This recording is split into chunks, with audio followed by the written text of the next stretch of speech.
নমস্কার, Pinki kitchen and ব্লগে আপনাদেরকে স্বাগতম। আজকে আপনাদের সঙ্গে সকাল ও সন্ধ্যায় খাওয়ার জন্য একটি টিফিনের দুর্দান্ত রেসিপি নিয়ে আমি হাজির হয়েছি। এভাবে ঝাল সুজি বানালে খেতে যেমন টেস্টি হয়, তেমনি অনেকক্ষণ পেটটাও ভরা থাকে। তাহলে চলুন দেরি না করে রেসিপিটি শুরু করা যাক।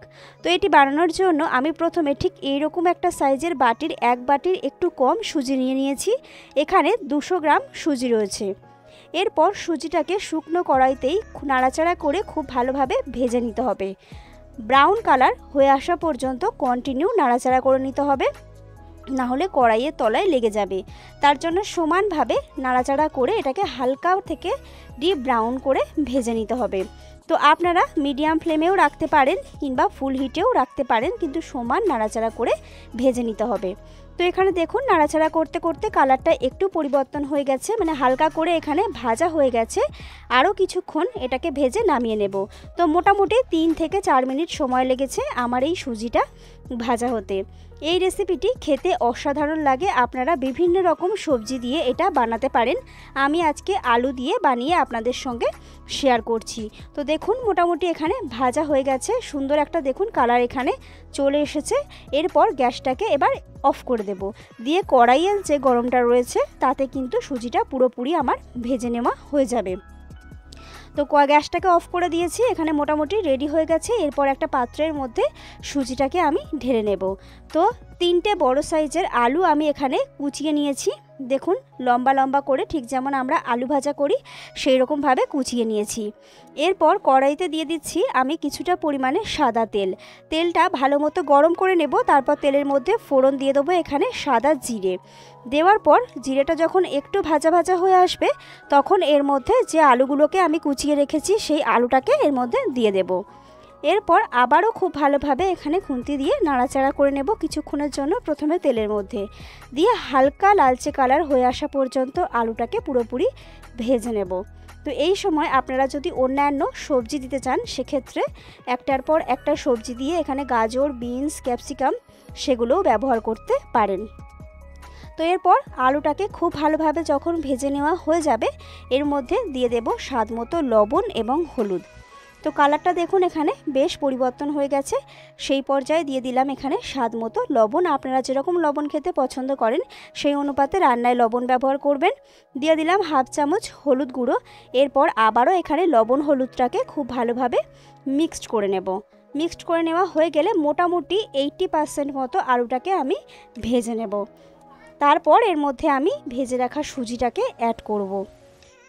তো এখানে এই পর্যায়ে দিয়ে দেব কুচিয়ে রাখা কাঁচা লঙ্কা। আমি 4টে কাঁচা লঙ্কাকে গোল গোল করে কুচিয়ে নিয়েছি। আপনারা যেরকম ঝাল খেতে পছন্দ করেন সেই অনুপাতেই ঝালটা ব্যবহার করবেন। তো দিয়ে দিলাম লঙ্কা কুচি। এরপর আবারও নাড়াচাড়া করে নেব।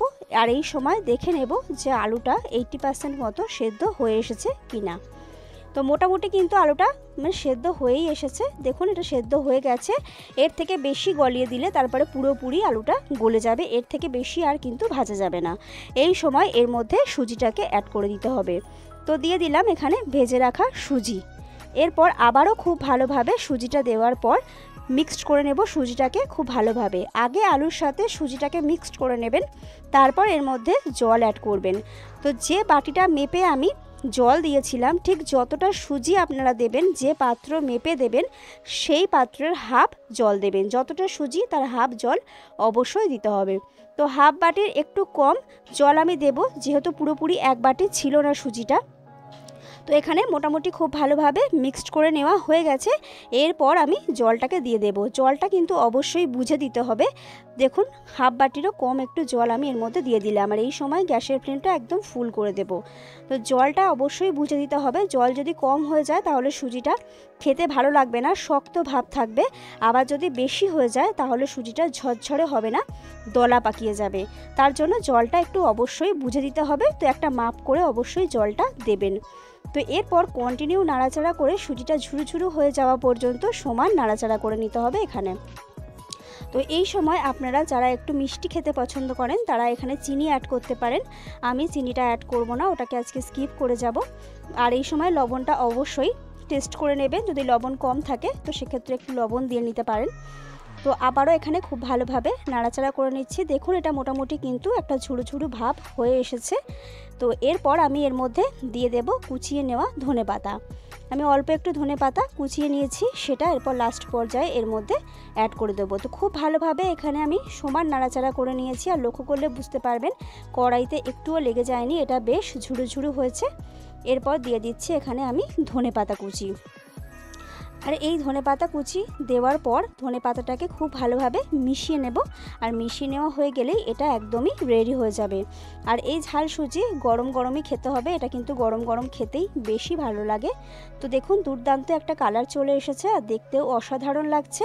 আর যারা ধনেপাতা পছন্দ করেন না তারা এটা ধনেপাতা না দিয়েও খেতে পারেন, সেক্ষেত্রেও কিন্তু এটা খেতে অসাধারণ লাগবে। তো এটা মোটামুটি আমার রেডি হয়ে গেছে। জাস্ট একটু মিশিয়ে নেব ধনেপাতাটা দিয়ে, এটাকে নামিয়ে নেব। আর এটা গরম গরম সার্ভ করার জন্য একদমই রেডি। তো আজকের এই ঝাল সুজির রেসিপি আপনাদের কেমন লাগলো অবশ্যই কমেন্ট করে জানাবেন। ভালো লাগলে লাইক শেয়ার করবেন।